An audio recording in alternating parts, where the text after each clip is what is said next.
Hey YouTube, JP Dillon here with another conundrum. I did a service video a while back on the Sony ps-5520. One came into me with a bad motor. This is a fairly unique motor. Just the overall physical size is hard to replicate. I haven't been able to find a replacement online anywhere. And time is somewhat of the essence. So what I've done, I thought about using a JVC motor because the pulley size was the same and that would make it easy, but there's space constraints. You have to deal with the fact that there's very limited room. You can see that they notched that out for the spring and all that stuff. I'll probably have to modify this, but what I've done is I've taken an old Garrard 4-pole motor, turns at the same RPM, and coincidentally it's the same shaft size as the old motor, so the pulley goes right on there. I just needed to make it fit. So what I had to do is I cut away at 45-degree angles the edges of the square plate. Now that doesn't make it perfect, but when I center it up under here, excuse me just a second, it's a little bit off center, but I can get it to mount flush with the plate.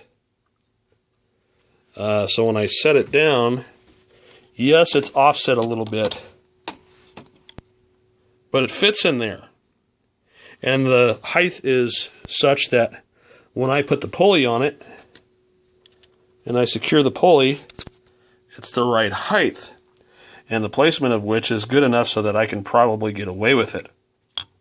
Now, the Garrard motors turn counterclockwise instead of clockwise, so what I need to do is take this apart and literally flip over the rotor, just reverse the orientation of it, put it back together, and that'll make it spin clockwise.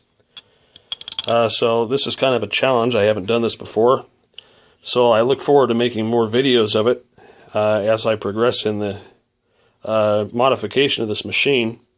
So we'll see if this all works together. There should be some interesting fodder. And I got about maybe a week or two to do this on top of everything else. So we'll see.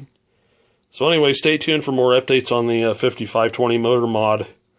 And then if this works, start harvesting old Garrard motors if you got a dead 5520 motor. It's the first one I've seen that's dead. And one of the coils is open. So when you turn it on, it rotates a little bit and then it gets stuck.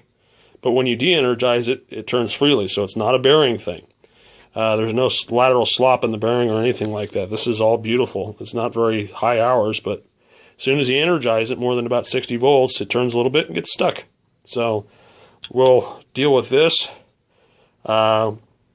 Make some markings, drill some pilot holes, and get it all mounted up and everything so that it works, and see where it goes from there. So stay tuned, more updates on this project as they happen.